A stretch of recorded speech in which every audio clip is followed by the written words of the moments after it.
For decades, an American passport was considered one of the most powerful in the world. But that picture is beginning to change. For decades, the American passport was seen as one of the world's most powerful travel documents.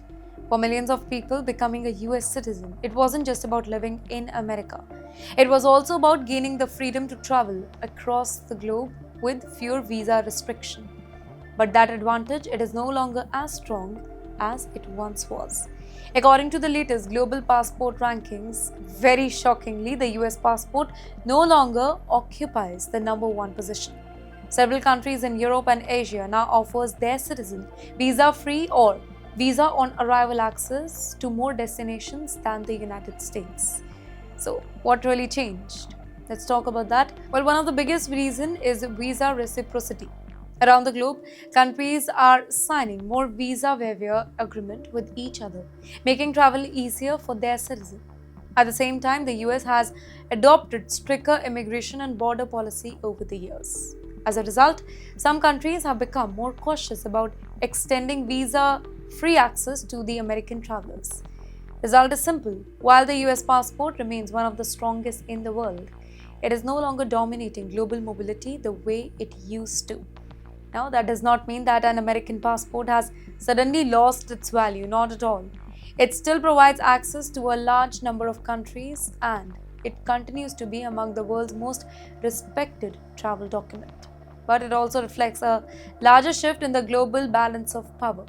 Countries like Singapore, Japan, South Korea, and several European nations are now leading global mobility ranking. Well, for Indians living in the US, this story is about much more than travel.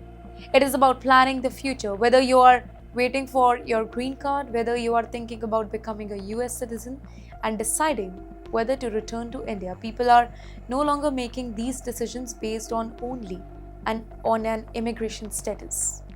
Today, professionals are asking different questions. Where will my career grow faster? Which country offers best opportunity for my children? Where will I pay the least tax while providing my family? And which passport gives my family greater flexibility in future? Well, these are the questions shaping long-term decision. And that's why high net worth professionals and global executives are diversifying their options now. People are exploring residency program in other countries. Others are maintaining strong financial and family ties with India while continuing to build overseas career. The goal is no longer to depend entirely on one country, by the way, but to create more flexibility in increasingly uncertain world. The biggest lesson from this story is that a passport is no longer just a travel document. It has become a reflection of opportunity, mobility, taxation, career choices, and long-term financial planning.